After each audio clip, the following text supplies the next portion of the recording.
인간의 삶을 크게 나눌 때에 어린아이의 시기가 있고 어른의 시기가 있고 더 나아가서 노년의 시기가 있다, 이렇게 구분을 합니다.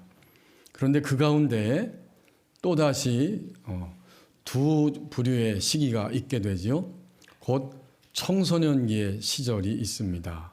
청소년기는 아이도 아니고 그렇다고 어른도 아니에요. 더 나아가서 중년의 시기가 있습니다. 중년의 시기는 더 이상 내가 나의 근육의 힘과 나의 얼굴과 몸을 보니까 나는 더 이상 젊은이는 아니다. 하지만 그렇다고 내가 늙지도 않았다. 이렇게 중간에 있는 시기가 청소년기 또 중년기이죠. 사람들한테 물어보면 중년기를 당신은 몇 세라고 생각합니까? 사람마다 다 다르죠. 그래서 대체적으로 학자들이 이야기하기를 중년기 여성은 35세에서 60세, 중년기 남성은 40세에서 60세다, 이렇게 정의를 내린다고 합니다.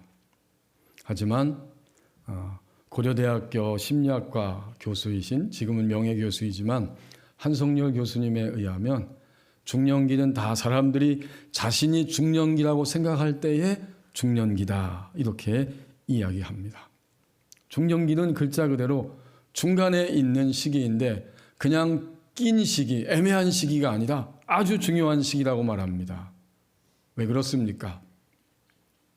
지금까지 살아온 자신의 삶을 냉정하게 평가하고 그렇다면 남아있는 시간 제2의 도약을 위해서 내가 어떻게 살아갈 것인가, 이것을 방향지어야 하는 중대한 시기라고 말하면서 만약 어떤 중년의 사람이 새로운 도약을 위해서 나가려고 하면 성공하기 위해서 반드시 두 가지 요소가 중요하다, 이렇게 이야기를 하고 있습니다.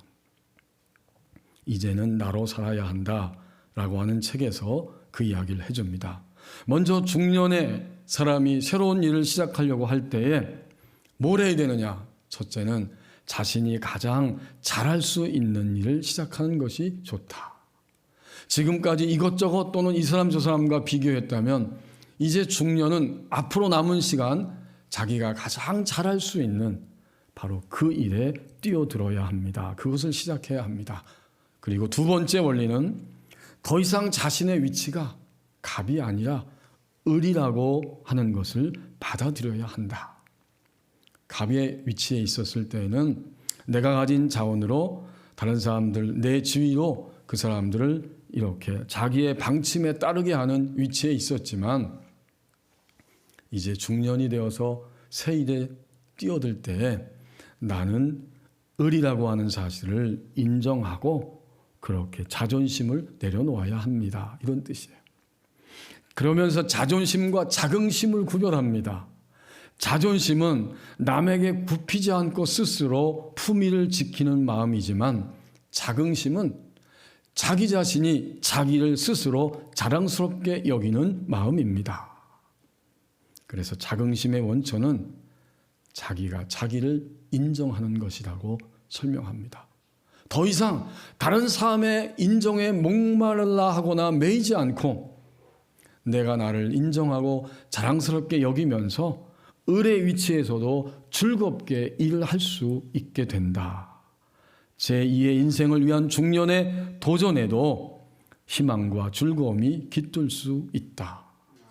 그리고 마지막에 이렇게 이야기하고 있습니다. 즐거운 인생은 결국 자기 자신이 만들어가는 것이기 때문이다. 하나님께서 주신 오늘 본문 1절, 2절 말씀을 보십시오. 언제나 지름길은 내가 먼저 일어서는 것입니다. 내가 일어서는 것이 모든 상황 속에서 지름길이 됩니다. 1절에 보면 현재 하나님의 백성 유다를 어떻게 지칭하고 있느냐? 시온이라고 말하고 있습니다. 우리 교회도 예쁜 딸 시온이가 있죠. 참 좋은 이름이에요. 시온, 그 거룩한 성 시온, 그리고 예루살렘. 2절에도 예루살렘이여라고 말합니다. 이게 다 하나님 백성 유다를 지칭하는 말이고 오늘 예배 자리에 있는 우리를 지칭하는 말입니다. 그러면서 우리에게 말씀해 주십니다. 깰지어다 깰지어다. 그리고 내 힘을 낼지어다. 2절에 보면 너는 내가 뒤집어 쓰고 있는 티끌을 버릴지어다. 아니 지금 유다 하나님의 백성들이 체념하고 좌절하는 절망하는 고통 가운데서 그냥 잠들어 있다는 사실을 이 본문이 이야기하고 있고, 절망하는 고통의 티끌이 그를 뒤집어 씌워서 제대로 자신의 역할을 하면서 인생을 살지 못한다는 뉘앙스를 1절, 2절 상반절에서 이렇게 알려주고 있는데 사실입니다. 현재 이사야 선지자가 이 말씀을 하나님의 뜻을 따라 선언할 때에 그들은 바벨론이라고 하는 강대국에 사로잡혀서 오랜 시간 더 이상 가망이 보이지 않는 10년, 20년, 30년, 50년이 넘어가고 60년이 넘어갔음에도 불구하고 해방될 가능성이 전혀 보이지 않는 그 시기를 살아가고 있었어요. 그들을 향해서 하나님이 격려하시면서 명령조로 권고하고 있는 거예요. 얘들아, 시온아, 예루살렘아, 깰지어다, 깰지어다. 그리고 너희들이 뒤집어 쓰고 있는 절망하는 고통이라고 하는 그 먼지, 그 티끌을 너희 스스로 털어버릴지어다. 이렇게 권고하고 명령하고 계시는 거예요. 그러면서 또 중반절에 보면 너희는 내 아름다운 옷을 입을지어다. 1절 중반절에서 2절 중반절에서는 예루살렘이여 일어나 앉을지어다. 아름다운 옷은 하나님 백성이 본래 입고 있어야 할 옷인데 하나님 백성에게 어울리는 사고방식과 생각과 행동으로 회복되어라. 그리고 일어나 앉으란 말은 지금 머물러 있는 자리에 있지 말고 다시 손을 내밀어 그 자리에서 일어나야 한다. 이렇게 말씀하는 거죠. 그렇다면 하나님이 이렇게 말씀하실 때 유다 하나님 백성 시온 예루살렘 오늘 예배하는 내가 일어설 수 있는 그 근거, 일어나게 하시는 하나님의 근거가 도대체 무엇인가? 그것은 하나님의 긍휼하심과 하나님의 언약적 사랑입니다. 그것은 1절 하반절, 2절 하반절에서 계속 표현해 주고 있어요.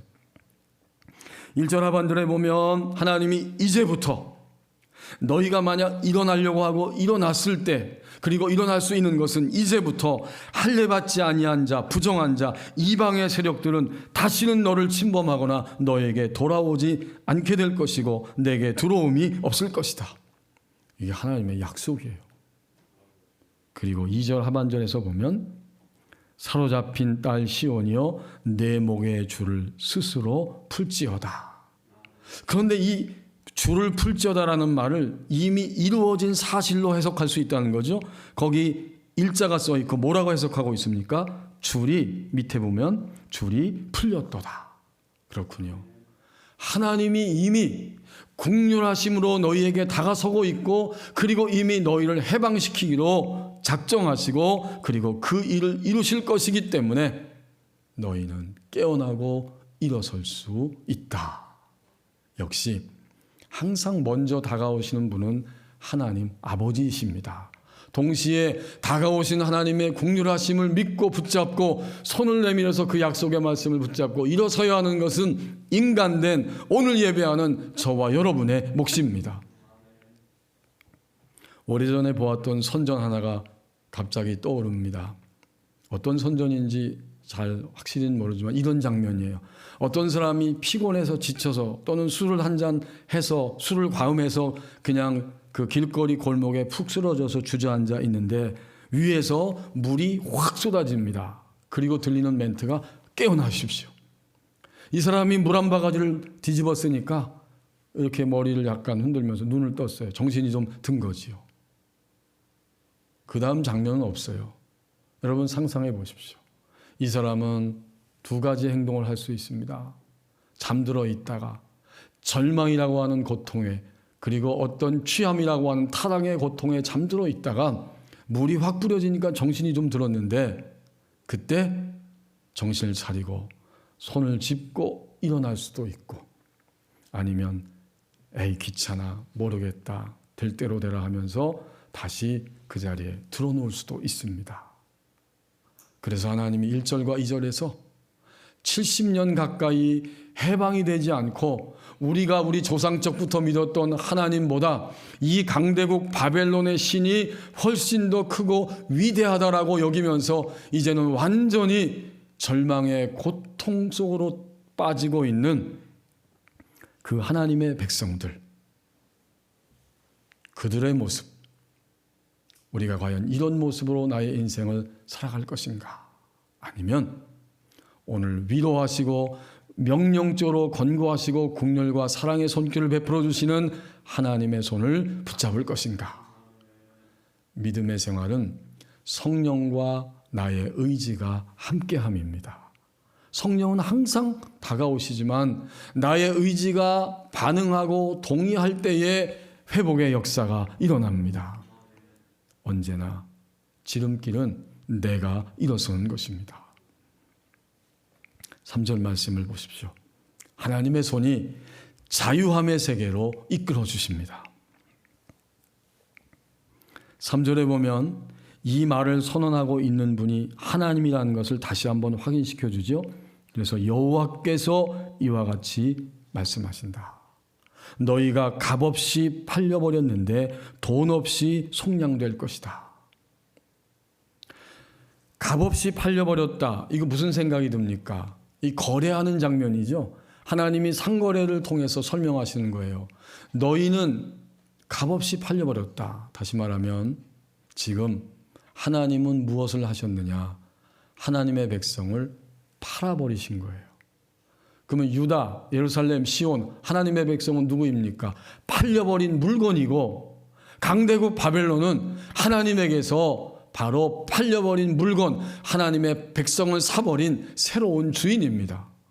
이런 상태에 있는데 하나님이 값없이 팔렸다. 그러나 돈 없이 속량될 것이다. 여기서 궁금한 점이 있어요. 아니 하나님이 왜 하나님의 백성을 팔아버리셨습니까? 이것은 그들의 불신앙이요 또 그들의 지속적인 우상 숭배와 하나님의 정의를 사람들 사이에 행하지 아니하고 서로 죽이고 빼앗고 탈취하는 이런 생활이 지속되기 때문에 하나님은 그들을 심판하심으로 바벨론 강대국의 역사의 흐름 속에서 그 나라에 팔아버리시는 거예요. 심판함으로 팔아버리신 것이죠. 이것을 다른 각도에서 보면 철저한 하나님의 백성의 패배입니다. 곧 우리 자신의 철저한 패배예요. 우리는 불신앙과 우상숭배와 또 서로를 사랑하지 못하는 모습으로 이렇게 살 때에 패배하는 거예요. 우리가 패배하는 것은 단 1초도 걸리지 않습니다. 어느 때 패배하죠? 여러분 자동 판매기를 다 사용해 보셨을 것입니다. 거기에 동전을 집어넣고 버튼을 누르면 금방 바로 물품이 나옵니다. 우리가 자동이에요. 불신앙과 우상숭배와 또 하나님이 원하시는 정의의 삶을 우리가 살아가지 않고 그 손길을 거절하면 바로 찾아오는 것은 우리의 패배이죠. 그러니까 오늘 말씀은 하나님이 팔아버리신 것이고 우리 그리스도인의 입장에서 볼 때 이것은 철저하게 패배당한 것입니다. 신앙과 불신앙의 사이에서 불신앙을 선택할 때에 찾아오는 결과는 바로 철저한 패배입니다. 그런데 3절에서 하나님은 이제 너희가 이렇게 패배해서 팔렸는데 역시 그 패배에서 돌이켜서 속량하시는 분도 하나님이시다. 인간의 사람의 지혜와 어떤 힘으로 가능한 것이 아니고 하나님이 3절 하반절에서 돈 없이 속량되리라. 속량한다는 말은 돈을 지불하고 다시 찾아오는 것이잖아요. 인간에겐 그럴 힘이 없어요. 그래서 우리 주님께서 값을 지불하시고 너희를 다시 속량할 것이다. 이것은 철저한 패배에서 철저한 자유함으로 우리를 이끌어 가시겠다는 하나님의 약속의 음성입니다. 이 자유는 무엇인가? 다시 그들이 패배했던 그러한 행동으로 떨어지지 않는 자유, 그리고 그들이 행동했던 똑같은 것을 반복하지 않을 수 있는 자유, 더 나아가서 그들이 그런 행동을 계속함으로 인해서 유혹과 충동을 받는데 그 유혹과 충동이 올 때마다 그것을 거절할 수 있는 능력의 자유입니다. 그러니까 하나님이 주시는 자유는 이런 거예요. 반복하지 않을 수 있는 자유. 똑같은 일을 두 번 다시 떨어지지 않을 수 있는 자유이면서 이제는 그런 충동이 나의 생각 속에 내면하게 쑥 들어올 때, 내면 안에 들어올 때 그것을 단번에 거절할 수 있는 능력의 자유가 하나님이 주시는 자유입니다. 그러니까 오늘 3절에서 하나님이 이런 말씀을 그 당시에 포로 생활하고 있는 유다 하나님 백성들에게 들려주시는 것을 보면 오늘 예배하는 저와 여러분에게도 이런 자유의 손길로 이끌어 주시겠다고 하는 하나님의 약속입니다. 우리가 왜 자유하지 못하지요? 무엇에 현재 우리는 자유하지 못하고 살아가고 있습니까? 하나님은 이러한 우리를 향해서 내가 너희를 자유함의 세계로 이끌어 주신다, 이렇게 약속하고 계십니다.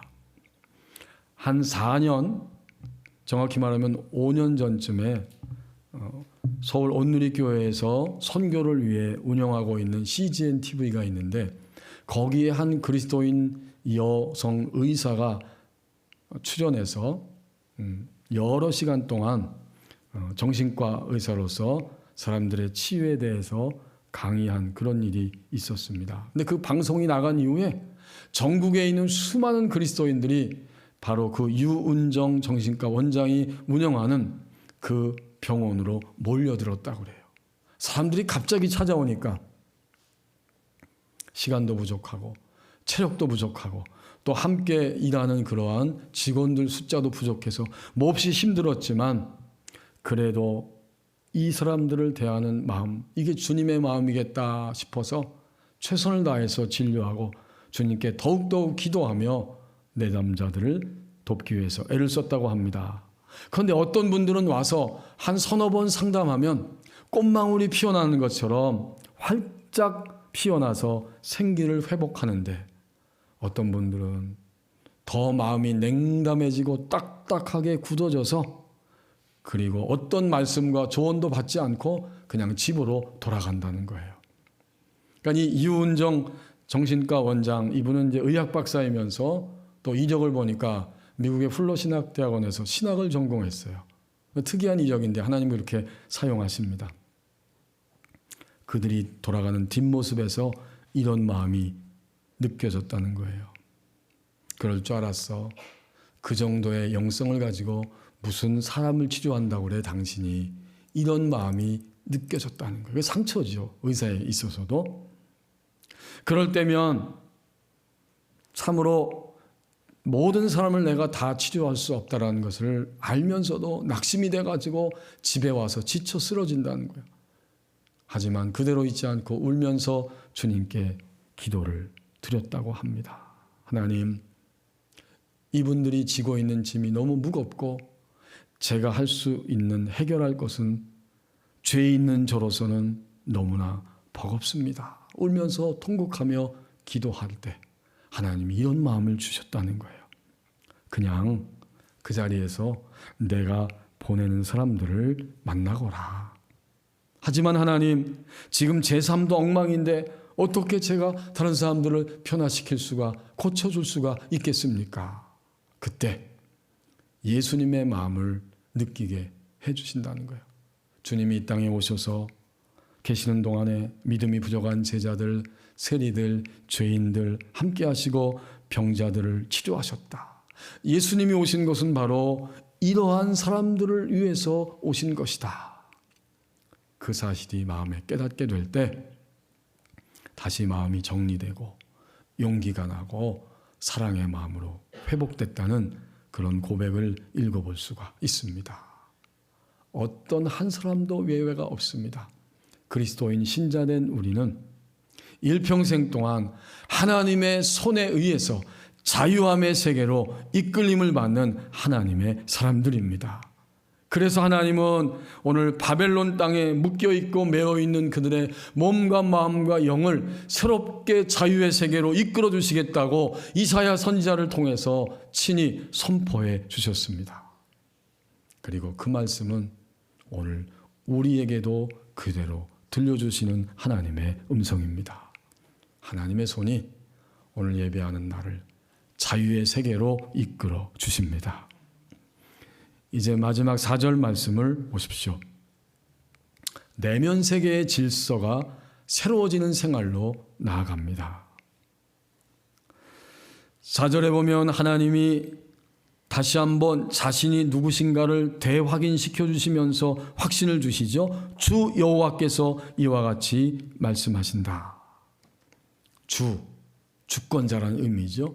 여호와, 이 여호와는 약속을 지키시는 신실하신 하나님, 주권자이면서 약속을 지키시는 신실하신 하나님, 그 주 여호와께서 말씀하신다, 이렇게 기록하고 있어요. 결국 하나님의 백성들을 자유의 세계로, 자유함의 세계로 이끌 뿐만 아니라 그들의 자유함의 세계는 겉의 문제가 아니라 내면의 속의 문제라고 하는 사실을 알려주시면서 그들의 속마음이 내면의 세계가 하나씩 질서를 잡고 그 질서가 세워지면서 하나님이 주시는 완전한 자유의 세계로 나갈 수 있게 하시겠다고 말씀하고 있는 거예요. 그들의 과거를 언급하고 있습니다. 4절에 내 백성이 전에 과거에 어디 있었느냐? 애굽에 내려갔다는 거죠. 그리고 애굽에 내려가서 거기에 거류하였었는데 애굽적 생활에 붙들려 있지 않도록 하나님이 건져내셨고 그들을 광야를 지나 가나안 땅으로 오게 하셨고 가나안 땅에 들어와서는 이제 새롭게 인간 왕을 세워서 왕들이 통치하는 시대를 살아가고 있었는데 똑같이 반복적으로 다시 자유하지 못하고 매이면서 살아갈 때에 어떤 일이 일어났는가? 그 당시에 왕정 통치 시대의 강대국이었던 아수르 나라가 있었지요. 그 아수르인들이 공연히 함부로 마음대로 내 백성 그들을 압박하였도다. 이 말씀은 하나님이 지금 그들의 역사를 과거에서부터 말씀해 오시면서 현재 바벨론 땅에 매여 있고 묶여 있는 그들을 그대로 두시지 아니하고 내가 반드시 해방시켜 줄 것인데 그 자유는 겉의 자유만이 아니라 이제는 너희의 내면의 질서가 세워져서 하나님 중심으로 살아갈 수 있는 이 놀라운 자유의 세계로 너희를 이끌어 가겠다. 이런 약속을 지금 선포하고 계신 거예요. 그래서 애굽도 언급하고 아수르도 언급하는 거예요. 여러분, 이 말씀을 우리는 예수님의 비타에서 해석해야 합니다. 성경은 항상 누구를 중심으로 해석하느냐? 예수님을 중심으로 해석하는 거예요. 구약 성경은 오시는 예수님, 인간을 완전한 자유의 세계로 속에서부터 세워가실 그 구원자가 오실 것이다, 이렇게 예언한 것이고, 신약 성경은 바로 그 예수님이 오셔서 우리를 어떻게 자유하셨는지를 진술해주고 증언하는 책이 신약 성경 전부이죠. 그러므로 역사의 중심은, 신앙의 중심은 항상 예수님이십니다. 나를 볼 때에 과거에 나는 예수님이 어떻게 이끄셨는가, 그리고 나를 볼 때에 앞으로 나의 미래는 예수님이 어떻게 이끌어 가실 것인가, 어떻게 이끌어 가신다는 이야기인가, 이 정점의 중심에 예수님을 모시고 있는 우리는 예수님의 비타에서 하나님의 말씀을 깨달을 수 있습니다. 그렇다면 내 백성이 전에 애굽에 내려갔었고 거기에 거류하고 체류하고 있었다. 이 말은 무슨 말일까요? 애굽에 있어서는 안 되는 거죠. 애굽에서 나와야만 하는 거야. 하지만 여전히 애굽 생활을 하고 있다는 말씀이죠. 그걸 언급하는 거예요. 애굽 생활은 무엇입니까? 인간왕, 강대국의 애굽의 왕 바로의 압제 밑에서 그들은 노예로 사는 생활이 바로 애굽 생활이에요. 바로 왕은 인간 왕이지만 그 배후에는 또한 사탄이 역사하고 있는 거죠. 오늘 우리에게 그대로 적용됩니다. 우리는 이미 신분적으로는 애굽에서 벗어났지만 생활면에 있어서는 여전히 죄와 죽음과 마귀에게 휘둘리면서 애굽적 생활을 하고 있다는 겁니다. 이게 그리스도인의 현실이라는 거예요. 이런 일이 많다는 거예요. 그 다음 두 번째로 아수르를 언급하고 있는데, 아수르는 누구입니까? 열왕기 상하를 보면 아수르에 대해서 나오잖아요.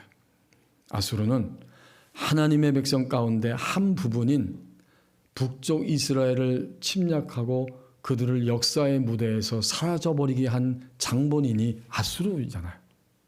강대국 아수르는 북쪽 이스라엘 백성들을 포로로 잡아가고, 그리고 북쪽 이스라엘 백성 영토에 자기의 백성들을 심어놓으면서 혈통이 섞이게 하고 하나님 백성의 정체성을 완전히 빼앗아버린 그런 일을 행한 것이 아수르인들입니다.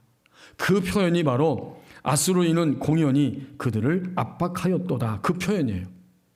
다시 말하면 북쪽 이스라엘 백성들은 왜 아수르에게 압박당하며 역사의 무대에서 사라지게 되었는가, 그 말입니다.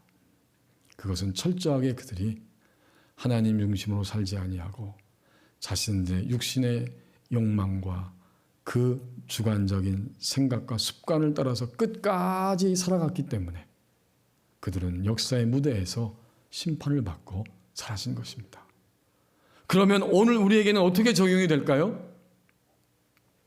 여전히 우리의 내면은 주님의 자녀가 되었지만 여전히 육신이 더 크고 육신 중심적으로 사고하고 판단하고 우리의 가치관이 여전히 변화되지 않았기 때문에 바로 이 아수르라고 하는 세력에 의해서 압박받으면서 살아가고 있다는 사실을 이렇게 비춰주시는 거예요.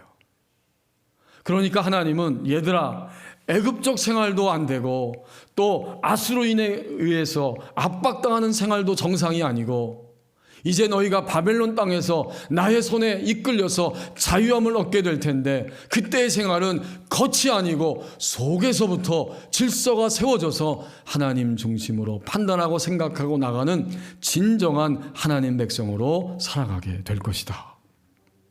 이렇게 내면 세계의 질서가 세워지는 하나님의 백성으로 내가 만들어 갈 것이다. 그것을 약속하고 계신 거예요. 그것을 선언하고 계신 거예요. 하나님이 오늘 4절까지 말씀하셨는데 그 밑에 5절, 6절에서도 그런 내용을 우리에게 비춰주고 있습니다. 그러므로 이제 여호와께서 말씀하시되 내 백성이 까닭없이 잡혀갔으니 내가 여기서 어떻게 하랴. 여호와께서 말씀하시되 그들을 관할하는 자들이 떠들며 내 이름은 항상 종일토록 더 더럽히도다 그러고 있는데, 그러므로 6절에 내 백성은 내 이름을 알리라. 그러므로 그날에는 그들이 이 말을 하는 자가 나인 줄 알리라. 내가 여기 있느니라. 하나님을 알아보는 거죠. 점점 우리가 주님을 잘 믿는다는 것은 모든 환경의 압박 속에서 우리는 하나님을 알아보기 시작하는 거예요. 압박이 없는 게 아니에요. 코로나19 때문에 우리 교우들도 확진됐어요. 목사님하고 또 어떤 분들은 확진됐는데 너무 아파하시더라고요. 막 너무 힘들대요. 그런 게 없는 게 아니에요. 그런 것이 있어요.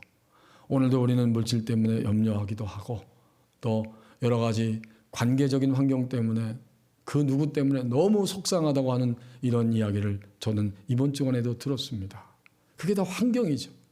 그렇지만 거기서 이제 내면의 질서가 딱 세워지면 우리의 겉사람이 나를 주장하는 게 아니라 바울사도가 그 입을 통해서 증언해 주는 대로 속사람이 나를 주장하다 보니까 하나님을 알아보는 거예요. 고통과 속상함이 있는 현실에서 하나님을 알아보는 거예요. 그러면 질서가 잡혀지는 거죠. 그래서 그때 우리는 하나님의 길을 향해 일어설 수 있게 됩니다. 바로 이 내면 세계의 질서를 이렇게 표현해주고 있는 거야. 하나님이 그렇게 하시겠다는 거예요. 주는 나의 피난처라고 하는 책을 써서 자신의 믿음을 고백하고 전 세계에 간증을 하며 다녔던 코리 텐붐 여사가 있죠.